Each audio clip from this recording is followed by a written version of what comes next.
Hello guys, I am doctor Radheshyam Dharaniya and last lecture में हमने पढ़ा था डिफरेंशिएशन, उसके कुछ एग्जांपल्स देखे थे। इस लेक्चर के अंदर हम इंटीग्रेशन वो है पढ़ेंगे।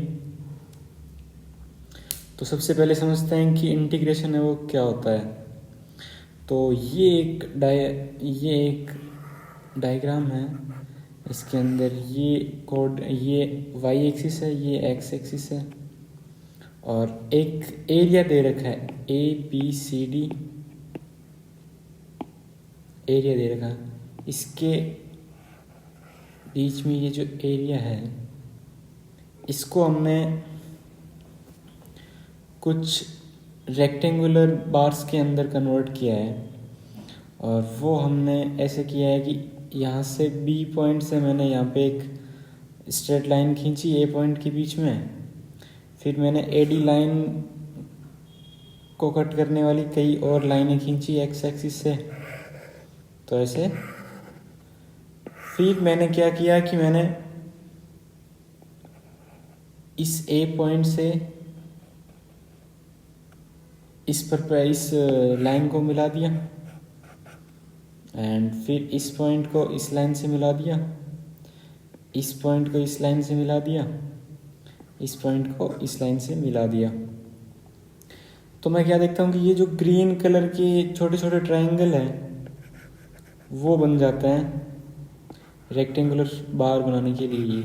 तो ये n number of rectangular bar है एंड एक रेक्टेंगुलर बार है, उसकी थिकनेस है वो है डेल्टा x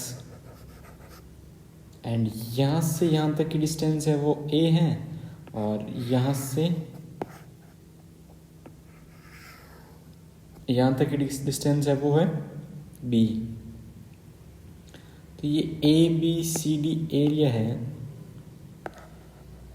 उसकी ये, और ये जो y एक्सिस पे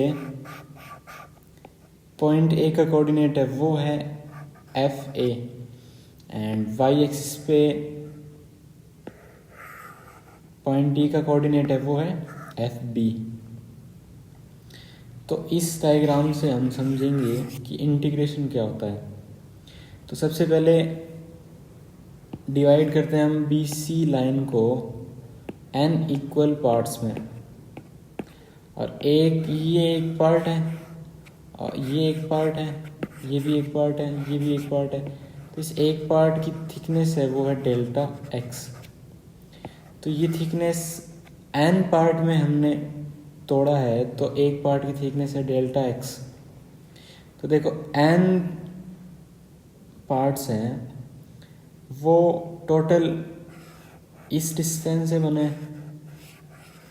इस डिस्टेंस की तो n पार्ट किए हमने।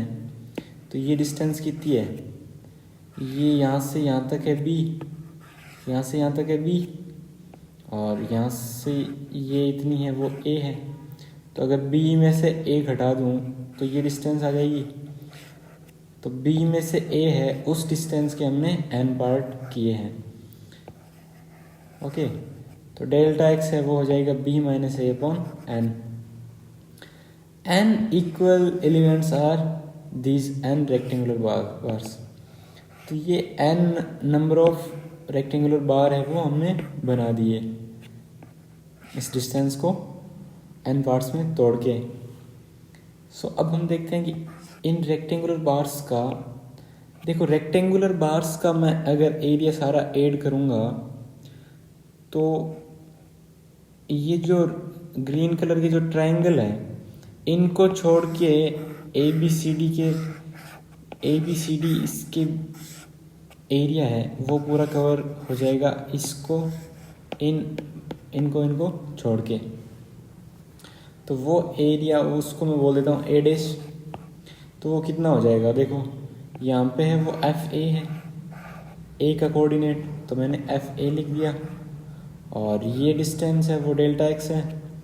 तो रेक्टेंगल का एरिया कितना होता है, हाइट इनटू थिकनेस, उसकी हाइट इनटू उसकी ब्रेड्थ उसकी। चौड़ाई, तो ये उसकी ब्रेड्थ है, ये हाइट है, तो एफ ए है वो होगी उसकी हाइट एंड डेल्टा एक्स है वो हो गया उसका ब्रेड्थ। तो इसकी बात होगी। फिर इसकी बात करते हैं तो इसके अंदर है वो हो जाएगा F A plus delta x. देखो ये है ना, ये लेंथ, तो ये लेंथ है वो डेल्टा एक्स से बढ़ गई, और तो फिर क्या हो जाएगा, तो इसकी ब्रेड्थ है वो तो डेल्टा एक्स ही रहेगी, और ये है वो डेल्टा एक्स से बढ़ गई। सो ये हो गया A plus delta X. Next इसकी बात करते हैं तो F A plus 2 delta X, 2 delta x,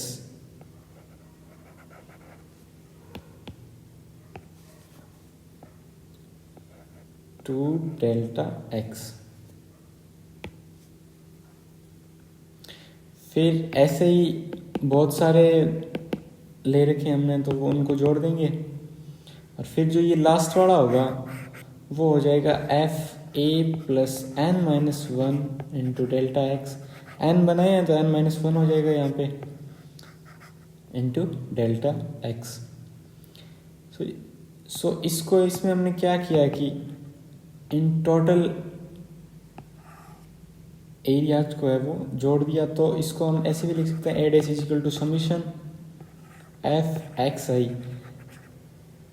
तो देखो ये है वो एक्स आई है वो है कि आप यहाँ पे हो, तो इस पॉइंट के लिए ये डिस्टेंस लोगे आप, तो ये फंक्शन हो जाएगा इसका, इस डिस्टेंस का हो जाएगा।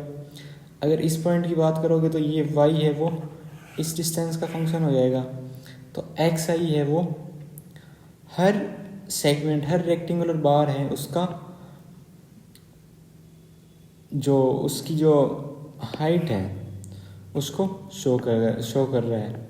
एफ एक्स आई है वो हर रेक्टेंगुलर बार्स की हाइट को शो कर रहा है, जहाँ पे हाइट्स है वो उनकी रेस्पेक्टिव एक्स कोऑर्डिनेट का फंक्शन है। जैसे यहाँ वाला पॉइंट है तो ये हाइट होगी उसकी, तो ये है वो, ये जो एक्स एक्सिस पे जो डिस्टेंस है, एक्स कोऑर्डिनेट है इसका, इस पॉइंट का, उसका ये फंक्शन है, तो वो एक्स आई हो गया, एक्स आई डेल्टा एक्स। तो ये आई है वो 1 से n तक हो जाएगा, एक्स आई है तो इसमें आई है वो 1 से लेके n number of rectangular bars है वो सारे ऐड कर देंगे हम। तो यहाँ पे एक्स आई क्या है, एक्स आई देखो इसके लिए है वो a है, इसके लिए a प्लस डेल्टा एक्स है, इसके लिए a प्लस 2 डेल्टा एक्स है। ऐसे ही इधर और रेक्टेंगुलर बार होंगे ना, हमने तो 4 ही बनाए हैं, तो ये फर्स्ट नंबर, ये थर्ड नंबर इसके बीच में मान लो। सो एक और है, फिर ये लास्ट में ये है, तो इसका हो जाएगा b माइनस डेल्टा एक्स। इस पॉइंट है, इसका कितना हो जाएगा b minus delta X. So next देखते हैं, this area A dash differ slightly from the area A B C D. मैंने बताया था ना कि जो area A B C D है उसके अंदर तो ये पूरा ये जो ये स्मॉल ट्राइंगल्स छोड़ रखे हैं इनका एरिया भी आएगा, हमने तो सिर्फ रेक्टेंगुलर इनका निकाला है। तो इसके लिए हम क्या करेंगे कि अगर हम ये इंटरवल्स, ये जो n इंटरवल्स हैं, ये n इंटरवल्स है, इनको हम इनफाइनाइट तक इंक्रीज कर दें, मतलब इस लाइन पे यहाँ से बहुत सारी लाइनें बना दें, मतलब हर एक पॉइंट को है वो कट कर रही है, तो ये एकदम नेग्लिजिबल हो जाएगा, ये रहेगा ही नहीं, ये स्मॉल ट्राइंगल है वो रहेगा ही नहीं। तो क्या हो जाएगी, डेल्टा एक्स है वो ऑलमोस्ट 0 के इक्वल हो जाएगा। सो लिमिट हो जाएगी delta X tending to 0। Summation I is equal to 1 से n तक F x I delta X. इसको हम मैथमेटिक्स में ये भी लिख सकते हैं, I is equal to integration ए से बी तक, ये ए है वो लोअर लिमिट हो गई, बी है अपर लिमिट हो गई, फंक्शन है एक्स का, हाइट है वो फंक्शन एक्स की डी एक्स। तो इसके अंदर क्या लिख रखा है देखो, we increase the number of intervals and the vertices of bar touches the curve AD at more points. अगर इंटरवल्स हम बढ़ाएंगे,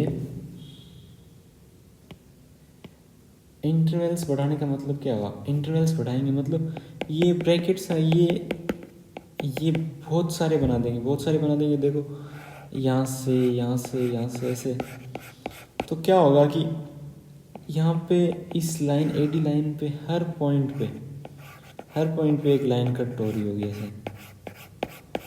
मतलब मैं यहाँ पे ऐसे लाइनें बनाता थक जाऊंगा, मतलब इतनी वो है कि इनफाइनाइट का मतलब होता है कि आप इस लाइन पे बहुत सारी ऐसी लाइनें हैं वो डाल दोगे, infinite. So total area of small triangles decreases as and tends to infinity. Infinity N infinity होगी, मतलब ये लाइनें वो एकदम क्लोज इनफाइनाइट नंबर में ऐसे लाइनें हो जाएगी ऐसे। तो डेल्टा एक्स है वो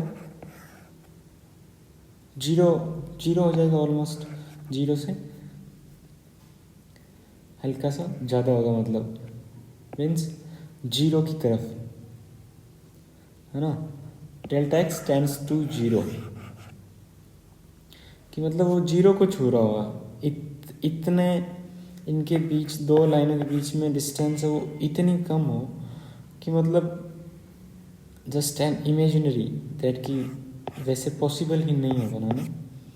सो इसका इन्फिनिटी का मतलब यही होता है कि इम्पॉसिबल, मतलब वो होता था delta X tends to zero, यानी जैसे 0.000000001 सेंटीमीटर है ना, तो उतनी सी डिस्टेंस है वो उनके लाइनों के बीच में रहेगी, तब हमें वो वैल्यू वो एग्जैक्ट आएगी। Because the vertices of the bar touches the curve at infinite number of points and the total areas of triangles tends to zero. तो ये डेल्टा एक्स है वो टेंड्स टू जीरो होगा, तो आप समीशन करते जाओ, थक जाओगे इससे करोगे। तो इसके लिए मैथमेटिक्स में हम ये फॉर्मूला यूज लेते हैं, और ए से बी तक लिमिट रखी एफ एक्स डी एक्स। अब ये इसके फॉर्मूले देख लेंगे तो वो हमें डायरेक्ट 1 मिनट के अंदर उत्तर मिल जाएगा। इसके अंदर क्या होगा कि आप करते रहो, वैल्यूज बनाते रहो इनफाइनाइट तक, मतलब पूरी ज़िंदगी यही वैल्यूज ही वही है वो डालते रहो इसके अंदर। सो इंटीग्रेशन फॉर्मूला,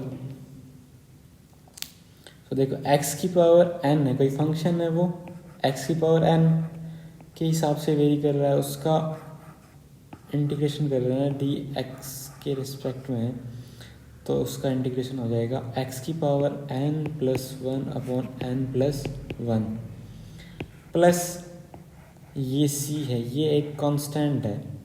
ये जो इंटीग्रेशन है वो इनडेफिनाइट इंटीग्रल है, मतलब इसकी एक ये जो वैल्यू है इसके साथ में एक कांस्टेंट हो रहेगा। बिकॉज एक्चुअली इसमें क्या होता है कि जैसे x की पावर n है, तो इसके अंदर ये नहीं बता रखा कि आप जैसे इस ग्राफ को आप शुरू कहाँ से कर रहे हो, है ना, और एंड कहाँ तक करना है। तो ये तो एक वेरिएशन शो कर रहा है कि x की पावर n से वेरी कर रहा है ये, तो इसके साथ में कांस्टेंट आ जाएगा, वो होगा c। अब यहाँ पे इस फॉर्मूले के अंदर n है वो 1 नहीं होना चाहिए, ये है वो 1 नहीं होना चाहिए। अगर ये n इक्वल टू 1 है तो ये फॉर्मूला अप्लाई होगा। 1 मीन्स x की पावर -1, 1 x की पावर, सॉरी ये मतलब ये हो जाएगा x की एन है वो -1 नहीं होना चाहिए, +1 तो हो सकता है। तो dx/x, सो 1/x का इंटीग्रेशन है वो हो जाएगा log बेस ex। तो ये है वो -1 नहीं होना चाहिए, ये है वो -1 नहीं होना चाहिए, 1 चलेगा। 1 x dx, x dx का x की पावर 1 + 1 अपॉन 1 + 1, x²/2 हो जाएगा 1 का। तो बट x की पावर -1 नहीं चलेगा इस फॉर्मूले में, -1 होगा तो उसका log बेस ई एक्स प्लस कॉन्स्टेंट। देखो कॉन्स्टेंट है ना हर जगह, अगर ये लिमिट्स नहीं दे रखी हो ना, यहाँ से यहाँ तक है ना, तो लिमिट्स नहीं दे रही, आप +c लगाना तो कभी भूलना ही मत।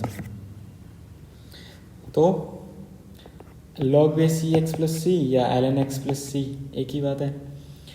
sin x dx, इसका इंटीग्रेशन है वो हो जाएगा -cos x प्लस कॉन्स्टेंट, इसी को हम कॉन्स्टेंट ऑफ इंटीग्रेशन भी बोलते हैं।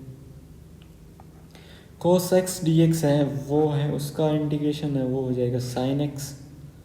देखो sin x का इंटीग्रेशन हो जाता है -cos x। ऐसे ही आप देखो कि cos x का है वो इंटीग्रेशन क्या होता है -sin x। सो आप ये देखो कि इधर से इसका आप डिफ्रेंशिएशन कर रहे हो, तो जो वैल्यू आ रही है उसके अंदर अगर माइनस आ रहा है तो आप इसका डिफ्रेंशिएशन कर रहे हो और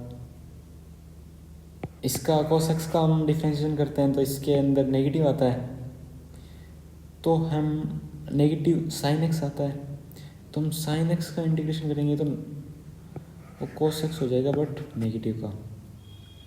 ऐसे ही sin x का डिफ्रेंशिएशन करते हैं तो cos x आता है प्लस का, तो cos x का इंटीग्रेशन करेंगे तो sin x आएगा, वो भी प्लस का होगा।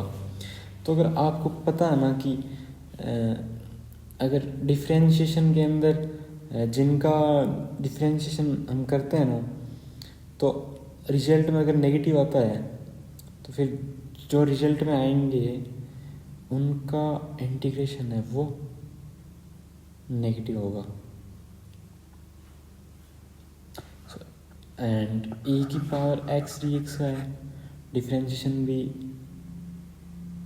इसका इंटीग्रेशन है वो e की पावर x हो जाएगा, और e की पावर x का डिफ्रेंशिएशन है वो b की पावर x ही होता है, तो e की power x plus constant. Next sec² x dx, तो sec² x है उसका होता है tan x। वहाँ पे हमने tan x का देखा था, tan x का डिफ्रेंशिएशन है वो sec² x होता है, तो sec² x का इंटीग्रेशन है वो tan x हो जाएगा। ऐसे ही वहाँ पे हमने देखा था cot x का डिफ्रेंशिएशन है वो -cosec² x होता है, तो cosec² x का इंटीग्रेशन है वो -cot x plus constant -cot x हो जाएगा। ऐसे ही sec x tan x dx, इसका इंटीग्रेशन है वो sec x प्लस c हो जाएगा। sec x का डिफ्रेंशिएशन है वो होता है sec x tan x। ऐसे ही cosec x cot x dx का इंटीग्रेशन है वो हो जाएगा -cosec x प्लस c, और cosec x का डिफ्रेंशिएशन है वो होता है cosec x cot x minus का। एंड फिर हम देखते हैं कि एक फंक्शन है वो ax प्लस b के हिसाब से वेरी करता है, तो इसका इंटीग्रेशन क्या होगा, तो इसका इंटीग्रेशन जो ये कांस्टेंट x के साथ वो है वो अपॉन में आ जाएगा, फिर मल्टीप्लाई में इंटीग्रेशन f, इसको इस पूरे को हम x मान लेंगे और इसको कैपिटल X मान लिया इसको, और d कैपिटल X है उसके रेस्पेक्ट में हम इसका इंटीग्रेशन कर देंगे, और फिर जो है उस x की जगह वापस ये वैल्यू रख देंगे। नेक्स्ट कांस्टेंट है f(x), कांस्टेंट मल्टीप्लाई है फंक्शन है कोई x का dx, इंटीग्रेशन कर रहे हैं इसका, तो कांस्टेंट है वो बाहर आ जाएगा, एफ एक्स डी एक्स का इंटीग्रेशन वह हो जाएगा। नेक्स्ट देखते हैं डेफिनेट इंटीग्रल्स क्या होता है। तो definite integrals when a function is integrated between two limits, one is lower limit and other is upper limit, so it is called definite integral. जैसे ये कोई फंक्शन है, कैपिटल एफ एक्स का function है, ये स्मॉल एफ जो x का function है इसके इंटीग्रेशन से आ रहा है, तो ये इनडेफिनाइट इंटीग्रल से आएगा, इसमें लिमिट नहीं लगा रखी हमने। और यही जो कैपिटल एफ जो एक्स का फंक्शन है वो स्मॉल एफ जो एक्स का फंक्शन है डी एक्स, इसके इंटीग्रेशन से आता है, बट लिमिट दे रखी हो ए से बी, तो ये हो जाएगा डेफिनेट इंटीग्रल। मतलब अगर लिमिट दे रखी हो तो डेफिनेट इंटीग्रल हो जाएगा। ए है वो lower limit of the variable x, b है वो upper limit of the variable x. So capital F x is equal to integration ए से b f small f x d x is equal to capital F b minus capital F a. Next है area under a curve and definite integration.